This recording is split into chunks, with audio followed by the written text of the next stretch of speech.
This is ASA TV. I'm Sarah Panko, and joining me now here is Dr. Beverly Phillip. Thanks for being with us. So, Dr. Phillip, advocacy is perhaps the most important topic to ASA members. So what progress is being made by ASA to preserve physician-led anesthesia care on the state level?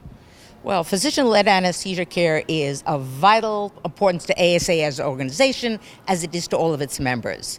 And we've had a strong year this year.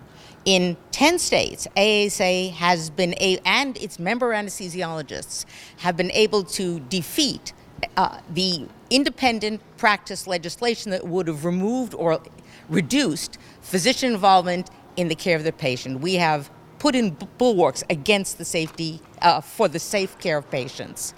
In another state, in Mississippi, due to the efforts of our physician anesthesiologist members, the governor declined to opt out from the federal requirement. In another state, in Texas, there's official legal opinion that nurse anesthetists may not work without physician supervision. All in all, it's been a good year for preserving patient safety with physician supervision of anesthesia care. We hear there's an issue arising where some non-physician anesthesia providers are referring to themselves or proposing to refer to themselves as nurse anesthesiologists. So what is ASA's position on this? And what's the society doing to help prevent the misappropriation of the term anesthesiologist? And how could this adversely affect patient care? Well, ASA is vehemently opposed to any use of a term like nurse anesthesiologist because it is misleading and deceiving for patients. The nurse anesthetist independent practice activity has not been successful recently. And what we are seeing now in several states, that both the local and national nurse anesthetist group are urging their nursing boards to separately give them the title of nurse anesthesiologists and allow them to use it. In these venues, the physicians have no standing to have any input. They just do this by themselves. It's in what ASA has done is on two separate different fronts.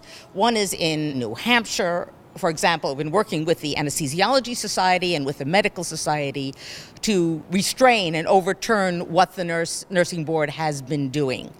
Other states, there's been legislation proposed.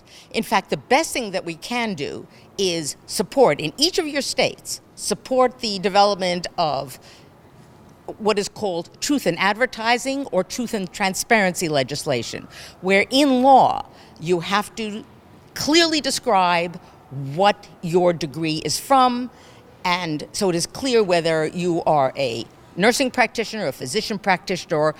All of these are valid, but you have to be clear to the patient so they are not being deceived. So as you know, we are in the middle of an opioid epidemic. So what is ASA doing to help combat this issue? Well, anesthesiology and ASA are natural leaders for working to address what is probably one of the biggest health-related problems that our country and our world is facing today. We can advise all the policymakers about both appropriate perioperative pain management and to educate patients and families about the correct use and avoiding misuse of opioid drugs. We are experts we have developed multimodal pain management techniques that we have been educating and spreading throughout the House of Medicine. ASA has successfully worked as part of the successful legislation, the Support Act. ASA has been successful working with the Health and Human Services, Pain Management Best Practices Interagency Task Force, and to help them draft acute and chronic pain management recommendations. And of particular note and pride, the final recommendations from this task force specifically mentioned the perioperative surgical home as a model for multimodal perioperative pain management. So, Dr. Phillip, we're hearing in the news about crippling drug shortages affecting physician anesthesiologists and patient care. Are these shortages still happening?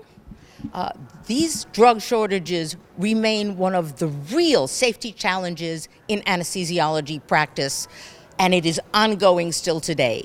And in fact, ASA was a leader in identifying and defining the cause. We sponsored 2 ASA member surveys, so members had the opportunity to to answer back and detailed which drugs were in shortage and how badly it was really interfering with their practice, impacting on patient safety and care. ASA has been, in fact, a leader in the medical community on this topic of drug shortages. We held a multi-stakeholder summit at ASA headquarters in Washington that developed a white paper, and it included the FDA and other government regulatory, the pharmacy industry, to develop a white paper with solutions, points on ways to address this. As a result of this white paper, a task force was developed that met in late fall, and ASA contributed recommendations for how to address the drug shortages. We are still awaiting the results of that task force, but we are very optimistic that this will give us some steps towards making some progress on having this happen. ASA's leadership in the area of addressing and minimizing drug shortages is ongoing.